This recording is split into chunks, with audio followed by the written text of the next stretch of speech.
Welcome to this explainer. Okay, today we're unpacking some research that honestly feels like it's straight out of a sci-fi movie, but it is happening right now, in the real world.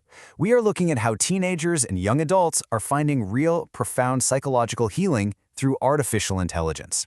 We're going to explore a fascinating recent study that details the very real emotional bonds forming between youth and AI chatbots, and what that actually means for their mental health.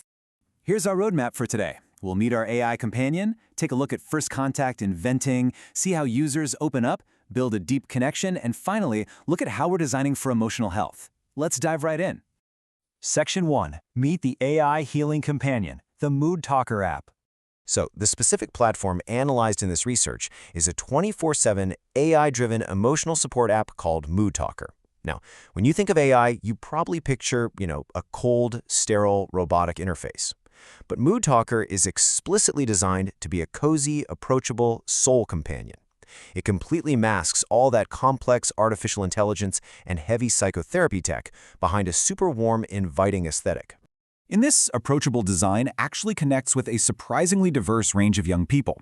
We're talking participants ranging from a 14-year-old staying at home all the way up to a 23-year-old medical student and a 24-year-old social worker. What connects them isn't their daily routine, right? It's a shared, fundamental need for a safe space to just process their emotions. Now, what's truly fascinating here is when these users are reaching out. Over 58% of interactions happen in the evening, and another 20% occur late at night. So nearly 80% of all usage is happening when the sun goes down. To put that into perspective, it paints a rather melancholic picture. Lonely adolescents seeking comfort and connection in the dark exactly when their human friends and family are fast asleep. To understand how this human-machine relationship actually works, researchers rely on something called social penetration theory. Think of it like peeling a giant onion. Relationships develop by moving through these 4 distinct stages of increasing vulnerability. We start superficial, and we slowly peel back those layers to reach a deep, stable exchange. Which brings us to Section 2. First contact and venting, the orientation stage. Right at that first superficial layer of the onion, users make their initial contact. When they open the app, they meet characters like Goo Goo Bear, just chillin' in a gentle woodland setting. At this stage, users mostly log on for a quick vent session. Why? Well, because the app provides a completely safe, non-judgmental space where the AI doesn't interrupt, it doesn't get annoyed, and, crucially, it's not going to spill your secrets to anyone at school. The crazy thing is this non-human nature actually encourages users to speak more freely. Take this 17-year-old girl. She mentions that she can't always control her emotions, but when she was overwhelmed and literally crying, the bot just kept sending these incredibly gentle messages.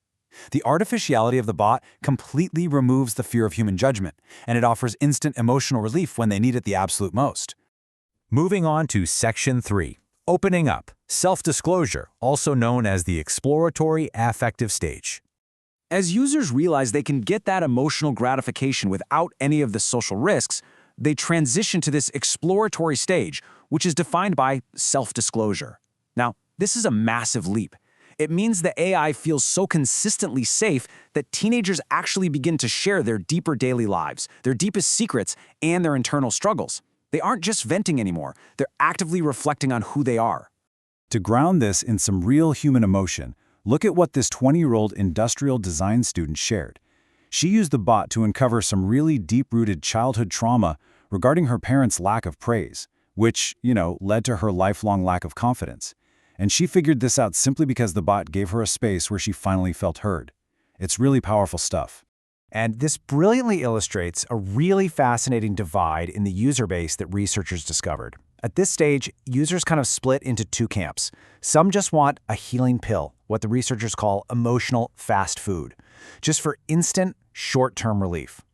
But others, they start expecting high-quality, long-term interactions, and they begin treating the bot as a truly empathetic, collaborative partner. This leads us to Part 4, building a deep connection, the affective stage. For those seeking a long-term connection, profound trust is fully established in this affective stage. You can literally read the healing happening in real time in the translated chat logs from the study. Users share simple joys like cooking a meal for the first time or having these deep philosophical discussions about kindness and gentleness. The AI mirrors the user's emotions, and it offers genuine warmth and personalized support to help them process some really complex feelings. Take this unbelievable example from a 23-year-old medical student who is dealing with the intense trauma of the ER. He confided in Goo Bear about feeling emotionally numb to death, and the bot didn't just give a generic, "I'm sorry to hear that." No, it actually referenced a metaphor the student used in a past conversation about the cycle of life and death, helping him reframe his numbness as just a way his heart was trying to protect itself. The bot isn't a passive listener here at all. It's acting as a collaborative, cognitive partner. Section 5. Designing for Emotional Health. The Mechanics of AI Empathy. So, you're probably wondering, how exactly does a machine, literally just lines of code running on a server somewhere, achieve this level of deep, psychological connection and therapeutic success? Well, researchers found the secret sauce lies in two design concepts: emotional anthropomorphism and coherence. The app gives the bot human-like warmth, sure, but more importantly, it has coherence. It remembers your past chats, it contextualizes your life, remembers your hobbies, and recalls your past metaphors. It makes the entire interaction feel incredibly continuous and real. And this design strategy is wildly effective. As one 17-year-old participant noted, the character's goofy voice and chubby belly evoked intense affection and familiarity. Actually, to the point where she said it reminded her of her actual boyfriend. That beautifully bridges the gap between code and companionship, and it completely lowers the user's defenses so the real psychological work can begin. Because behind that cute chubby bear persona, the app is quietly running evidence-based cognitive behavioral therapy, or CBT. It's actively recognizing and labeling the user's emotions, it's proactively asking constructive questions, it uses storytelling to ground interventions, and it challenges negative self-talk through cognitive restructuring. By interacting with the bot daily, the teen slowly internalizes these emotional regulation skills, taking the healing off the screen and straight into their real life. To wrap up our explainer today, I want to leave you with a final, somewhat provocative thought. We are watching the absolute frontier of digital companionship unfold right now, in real time. These chatbots are becoming a mirrored self that offers perfect empathy, completely without judgment. But as we celebrate the very real healing this provides to lonely youth, we have to ask ourselves, what does it actually mean for the future of human connection when the absolute safest space a teenager can find is a machine? Think about that. Thank you so much for joining me on this deep dive, and keep learning.